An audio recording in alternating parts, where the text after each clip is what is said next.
H2O. அந்த H2Oங்கிறத ஒரு தண்ணியில மின்சாரத்தை ஒயர் போட்டீங்கன்னா என்ன பண்ணும்? தண்ணி ஷாக் அடிக்குமா அடிக்காது? ஷாக் அடிக்கும். அதே இது சுத்தமான தண்ணினா அடிக்காது. மின்சாரம் பாயாது. அந்த இதுல மின்சாரம் கடத்தாது. ஆனா அதுலயே கொஞ்சம் இப்ப நீங்க இங்க கீழே கிடக்குற தண்ணியில என்ன பண்ணிடும்? இந்த மண்ணுல கலந்துரும். இதுல உள்ள உப்புக்கள் அதுல கலந்ததுக்கு அப்புறம் நம்மளுக்கு தண்ணியில ஷாக் அடிக்குமா?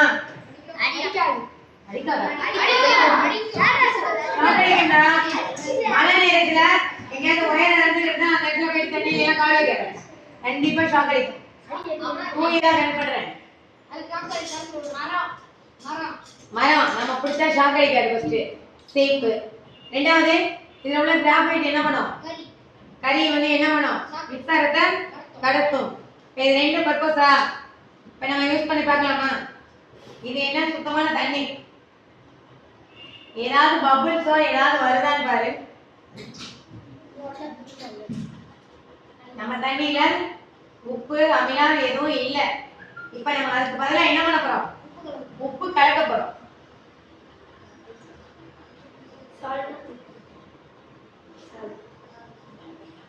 இப்ப உப்பு கலந்தாச்சா? இந்த உப்புக்கு பதிலா நீ வீட்டுல செஞ்சு பார்க்கும்போது என்ன பார்க்கலாம்னா, அமிலம் அப்படின்னா என்ன சொல்லலாம்? எலுமிச்சை சாறு, தக்காளி சாறு, பழங்கள்ல உள்ள அந்த சிட்ரஸ் ஆசிட் இருக்குல்ல, லாக்டிக் அமிலம் இருக்கும் தக்காளியில. அதுக்கடுத்து அப்புறம் அந்த புளி கரைசல் இருக்குல்ல, புளியமலம் புளி இருக்குல்ல, அதோட கரைசல் சாறு ஏதாவது ஒண்ணு கொஞ்சம் இந்த தண்ணியில கலந்துக்கும். அதுக்கப்புறம் இதை வச்சீங்கன்னா அந்த எக்ஸ்பெரிமெண்ட் செஞ்சு பார்க்க உனக்கு ஈஸியா இருக்கும். இப்ப உப்பு கலந்துட்டோமா? இப்ப இதுல இந்த பேஜ்ல போடுறேன்.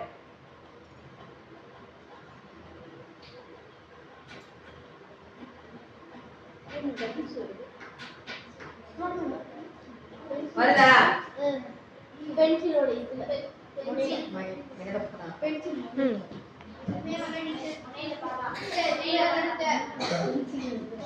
அந்த பென்சிலோட முனையில இருந்து என்ன பண்ணும்? பபிள்ஸ் வரும். கரண்ட் பாய்ந்ததுக்கு முன்னால வரும். இரு. இப்ப நீரின் மூலக்கூறை பிரிக்கிறோம்னு சொன்னா அது என்ன பண்ணுது? நேர்மின் முனையில என்ன வரும்னு சொல்லியிருக்கேன்? நேர்மின் முனையில என்ன சொல்லியிருக்கேன்? ஆக்சிஜனா? எதிர்மின் முனையில ஹைட்ரஜன். இப்ப அதிகமான பபிள்ஸ் எதுல இருந்து வரும்னா எதிர்மின் முனையில இருந்து வரும். காரணம் என்ன? நேர்மின் முனையில மின்சாரம் ஸ்லோவா பாயும். ஆனா எதிர்மின் முனையில மின்சாரம் என்ன பண்ணும்?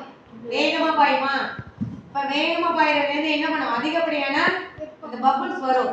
பபிள்ஸ் வரும்னா உங்களுக்கு அதுல பபிள்ஸ் மூலமா என்ன வாயு வெளிப்படுது? அதுல நேர்மின் முனையில என்ன வாயு வரும்னு சொன்னேன்?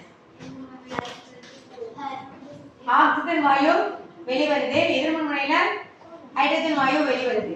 இத லேப்ல என்ன பண்ணுவாங்கன்னா இது ரெண்டையும் கரண்ட் ஷாக் வச்சிட்டு ரெண்டு டியூப் போடுவாங்க. அந்த ரெண்டு டியூப் போடும்போது அதுல என்ன பண்ணுவாங்க?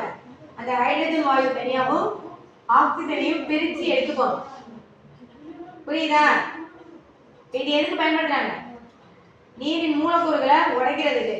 ஹைட்ரஜன் ஆக்சைடுங்கிறது ரெண்டு சேர்ந்த கலவையா இருக்கிறத ஹைட்ரஜன் தனியாவும் ஆக்சிஜன் தனியாவும் பிரிக்கிறதுக்கு இதை லேப்ல பயன்படுத்துறாங்க. ஓகேவா? இதுல இல்லாம இப்ப நீங்க இந்த வாயு பிரிச்சுட்டு இந்த வாயு தானா செக் பண்றதுக்கு ஒரு இது இருக்கு. இந்த வாயு வர்றதுல மேல ஒரு என்ன ஆயிடும்? குறைஞ்சு கொஞ்சம் கொஞ்சமா குறைஞ்சு என்ன பண்ணிடும்? ஃபுல்லா அணைஞ்சிருமா? ஹைட்ரஜன் இருக்கிற இடத்துல என்ன பண்ணிடும்? அந்த தீப்பொருளை கொண்டு போனா அதை அணைச்சிரும். புரிஞ்சுக்கிட்டீங்களா? வா நீ ஒரு ஆள் வந்து செய். ஒரு ஆள் வா.